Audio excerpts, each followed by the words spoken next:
اگر فرانس کا سفیر وہ بار بار ہمارے نبی کریم صلی اللہ علیہ وسلم کے اوپر ان کے کارٹون بناتے ہیں، مذاق اڑاتے ہیں، تو ایک دفعہ آپ ایمانی غیرت کا مظاہرہ کرتے ہوئے آپ اس سفیر کو یہاں سے نکالیں، پوری دنیا کو یہ پیغام جائے گا کہ حضور صلی اللہ علیہ وسلم کے دیوانہ موجود ہیں۔ جب آپ صرف اس نیت سے دیکھتے ہیں کہ ہمارا معاشی نقصان ہو جائے گا، تو یاد رکھیے اس دنیا میں ایمان والے ایسے موجود ہیں جو معاشی نقصان سے پہلے اپنے ایمان کے نقصان کو بڑا نقصان سمجھتے ہیں۔ تو میں سمجھتا ہوں کہ اس وقت جو حضرات روڈ پر آئے ہوئے ہیں، حکومت کو بڑے پن کا مظاہرہ کرنا چاہیے۔ حکومت نے ان کے ساتھ جتنے معاہدے کیے ہیں وہ معاہدے سارے پورے کریں۔ یہاں آپ دیکھیں کہ شیخ رشید صاحب کسی وقت ختم نبوت کے بارے میں کہتے ہیں کہ میں مجاہد ختم نبوت ہوں، لیکن انہی کے دور میں آسیہ مسیح کو رہا کر کے باہر بھیجا گیا، اور وزیر اعظم صاحب کہتے ہیں کہ ہم نے بحفاظت اس کو باہر بھیجا۔ اب ان کا ایک جملہ بھی ان کی زبان سے نہیں نکلا کہ آپ نے غلط کیا۔ انہی کے دور میں قادیانیت کو تحفظ دیا گیا، اور اس وقت قادیانیت کو بہت زیادہ پروموٹ کیا جا رہا ہے، لیکن ایک جملہ بھی شیخ رشید صاحب کی زبان سے نہیں نکل رہا ہے، اور اس وقت وہ بار بار کہتے ہیں نہیں ہم طاقت کا مظاہرہ کریں گے، طاقت کا مظاہرہ کریں گے۔ تو میں سمجھتا ہوں کہ حکومت کی جو ریاست ہوتی ہے وہ ماں کی حیثیت رکھتی ہے، ماں کے بھی اپنے بچوں کو مارا نہیں کرتی، ان کو سمجھایا کرتی ہے۔ حضرت یہ بات مجھے آپ کی بات کاٹ رہا ہوں، سوری، جہاں پہ دیکھا جائے کہ اگر تالاب میں ایک مچھلی گندی ہو آپ پورے تالاب کو تو نہیں گندا کہہ سکتے نا۔ اگر فرانس میں فار ایگزامپل میں بات کروں، اگر کسی ایک آدمی نے گستاخی کی تو آپ پورے فرانس کو تو نہیں غلط کر سکتے، وہاں پر بھی مسلمان کمیونٹی تو ہے نا۔ اصل میں اس میں یہ ہے کہ ہر ملک میں قانون سازی ہوتی ہے، وہاں کے قانون میں یہ چیز ہونی چاہیے کہ پوری دنیا میں اقوام متحدہ میں بھی قرارداد ہے کہ مقدس شخصیات کی تحفظ، ان کی عزت، ان کا احترام کا قانون بنایا جائے۔ اب اگر وہ ملک خود اس کو سزا دیتا، قانون بنا ہے یا نہیں بنا؟ دیکھو اس کے لیے تو قرارداد ہوئی ہے، آئی اور سب نے بات کی کہ یہ ہونا چاہیے، لیکن ایک بات یہ ہے کہ ایک ملک فرانس ہے، وہاں مسلمان بھی تو بستے ہیں، اور کسی بھی ریاست میں یہ ضرور ہوتا ہے کہ یہاں پر بسنے والے کسی بھی طبقے کی دل آزاری ٹھیک نہیں ہے۔ اب وہاں جہاں فرانس پر کتے کو مار جاؤ تو وہاں پر قانونی طور پر جرم ہے کہ آپ نے کتے کو تکلیف پہنچائی، کسی جانور کو تکلیف پہنچائی۔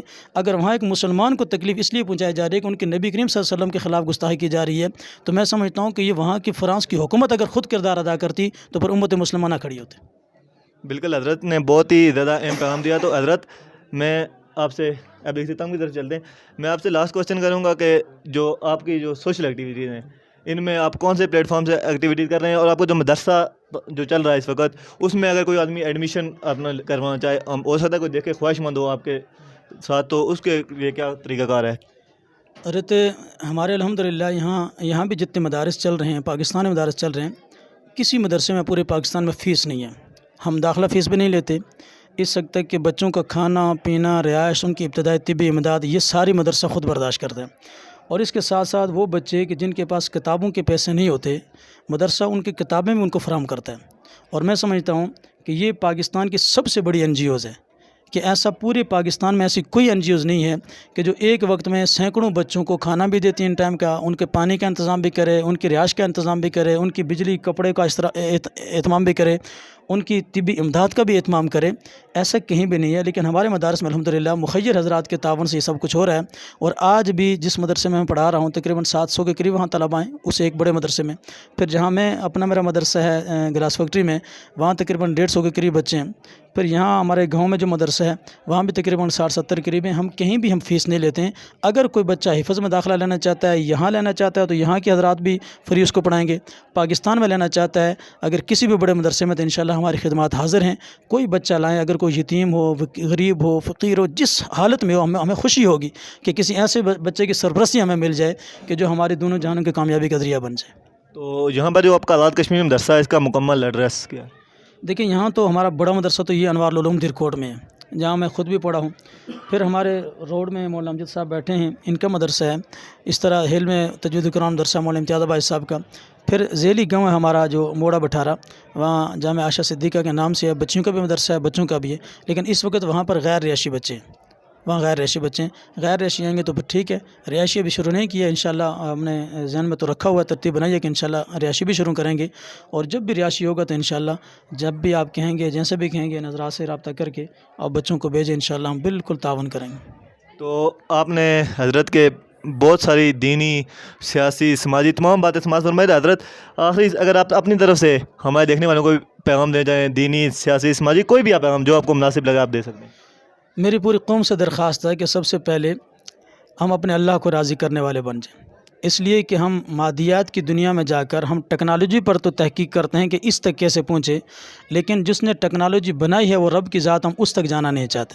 ہم سب سے پہلے اپنے اللہ کو راضی کریں اور طریقہ جناب رسول اللہ صلی اللہ علیہ وسلم کا اپنائیں۔ اور میں سمجھتا ہوں کہ اگر اس دور میں کامیابی چاہتے ہیں تو پھر آپ نے سارے لوگوں کو دیکھ لیے، آپ علماء کے ہاتھ مضبوط کریں، علماء کے ہاتھوں میں اپنا ہاتھ دے دیں، انشاءاللہ اس میدان میں چل کر، جیسے قریب میں افغانستان میں آپ نے دیکھا کہ وہاں علماء طبقہ تھا، انہوں نے دنیا کے 40 ملکوں کو شکست دی، اور انشاءاللہ آپ دیکھیں گے کہ یہاں اگر آپ علماء کے ساتھ کھڑے ہوں گے تو آپ دیکھ رہے ہیں کہ ایک عالم کے ساتھ عوام کتنی وابستہ ہوتی ہے۔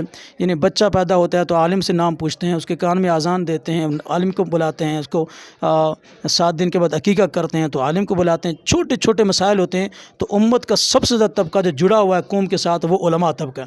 ان سے رہنمائی لے کر اگر ہم آگے چلیں گے تو انشاءاللہ دنیا آخرت دونوں میں کامیابی ہوگی۔ اور میں اپنے قوم کو یہی پیغام دینا چاہتا ہوں کہ آپ جو کام کر رہے ہیں، آپ فلاحی کام کر رہے ہیں تو اس نیت کے ساتھ کریں کہ دنیا ہمیں اچھا کہے، یہ نہیں بلکہ ہمارا رب ہم سے راضی ہوگا، تو انشاءاللہ پھر آپ کے لیے سارے راستے کھلتے جائیں گے اور آپ سے اللہ دیر تک کام لیتا رہے گا۔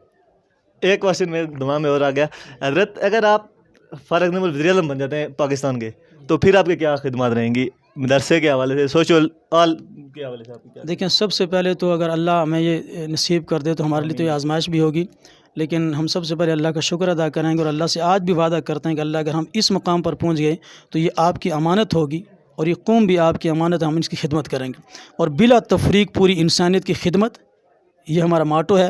اللہ کی دھرتی پہ اللہ کے نظام کا نفاذ، ہر ظالم سے بغاوت، ہر مظلوم کی حمایت اور بلا تفریق پوری انسانیت کی خدمت، انشاءاللہ اس کو لے کر ہم آگے چلیں گے۔ Thank you sir. بہت شکریہ اللہ آپ کو۔ تو ناظرین، یہ تھی حضرت کی ایمان افروز گفتگو۔ ملتے ہیں ہم نیکسٹ ویڈیو میں۔ مزید ہماری ویڈیو دیکھنے کے لیے ہمارے YouTube channel Noble T V, Facebook page Noble T V دونوں کو سبسکرائب اینڈ فالو کیجیے گا۔ Thank you very much. اللہ حافظ۔